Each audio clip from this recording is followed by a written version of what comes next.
Ayant reçu le totem C'est à moi dans le chapitre 3, c'est au tour de Klosik de jouer sa phase individuelle. Klosik tire une carte aléa, en fait lecture et la dépose face visible sur la table. C'est une actualité, flatterie et fourberie. C'est un effet mania et il faut réussir 4 ou moins au dé pour placer un petit chef.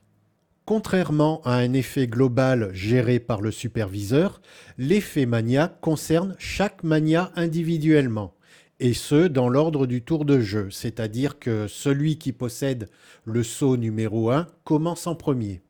C'est à Bruhan de lancer son dé pour tenter de placer un petit chef. Il obtient un 11 et rate l'occasion. Klosik effectue son jet de dés, obtient un 8 et ne réussit donc pas. C'est au tour d'Edilia. Avec un résultat de 5, elle aussi perd l'occasion de placer son petit chef.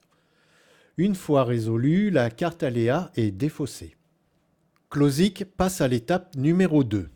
Comme toujours, le superviseur lance le compte à rebours en retournant le sablier. À voix haute, Klosik choisit 2 fois la catégorie magouille. Klosik a choisi 2 fois la même catégorie.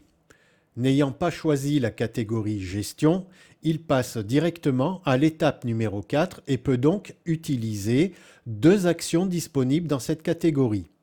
Comme nous l'avons vu dans le chapitre 3, il n'y a pas d'ordre précis entre les actions, une action de duel pouvant être jouée après l'action utiliser une carte magouille. Pour sa première action de magouille, Klosik joue une carte bonus qui est donc à son bénéfice. Il utilise et lit à voix haute sa carte. Recevez 5 cartes magouilles gratuites. Le superviseur distribue les 5 cartes à Klosik qui se défausse de la carte magouille bonus jouée. Attention, un mania ne peut pas avoir plus de 10 cartes magouilles en main. Si c'est le cas, il doit trier et se défausser du surplus. Pour sa seconde action dans la catégorie magouille, en se référant sur le guide à action de duel signalée par de petits carrés rouges avec flèche blanche, Klosik désire capturer un sbire placé sur le plateau. En désignant Bruhan, il le provoque en duel et doit annoncer quel sbire il veut lui capturer. Dans ce cas de figure, son choix est vite fait puisqu'il n'y a qu'un seul lobby placé sur le plateau, dans le secteur économie. Pour déclencher un duel, le provocateur, qui est donc Klosik, doit obligatoirement avoir une carte magouille barbouze en main. Chacun des adversaires dépose devant lui, face cachée, une carte barbouze. Au signal du superviseur, les cartes sont retournées à l'unisson. Klosik a un barbouze de force 9. Bruhan présente un barbouze de force 5. Comme aucun des deux n'ont ni point de défense ni effet de primauté à additionner ou soustraire, la force de combat de leur barbouze reste inchangée. La force de combat est aussi nommée par son abréviation la FDC. Pour gagner un duel, il faut lancer le dé et obtenir un score égal ou inférieur à sa FDC.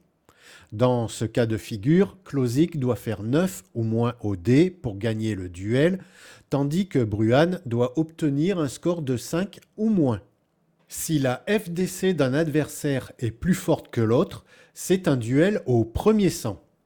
Le joueur qui a la FDC la plus élevée a l'initiative et commence en premier à lancer son dé. Puis chacun leur tour jusqu'à ce que l'un des deux réalise son score et remporte le duel. Klosik, qui a la FDC la plus haute, a l'initiative et lance son dé en premier.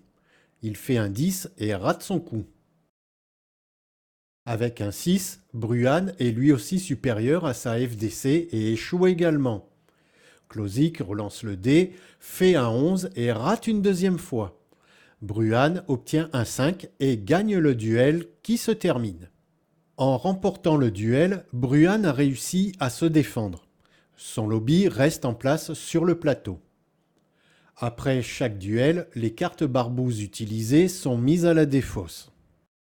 Dans le cas où Klosik aurait gagné ce duel, il aurait capturé le lobby de Bruhan et l'aurait mis dans sa cave pour en faire un otage, éventuellement libérable contre rançon pendant l'étape numéro 2 du caquetoire de la phase C'est à nous. Klosik a terminé ses actions. Il passe à l'étape 5 et transmet le totem C'est à moi à Edilia.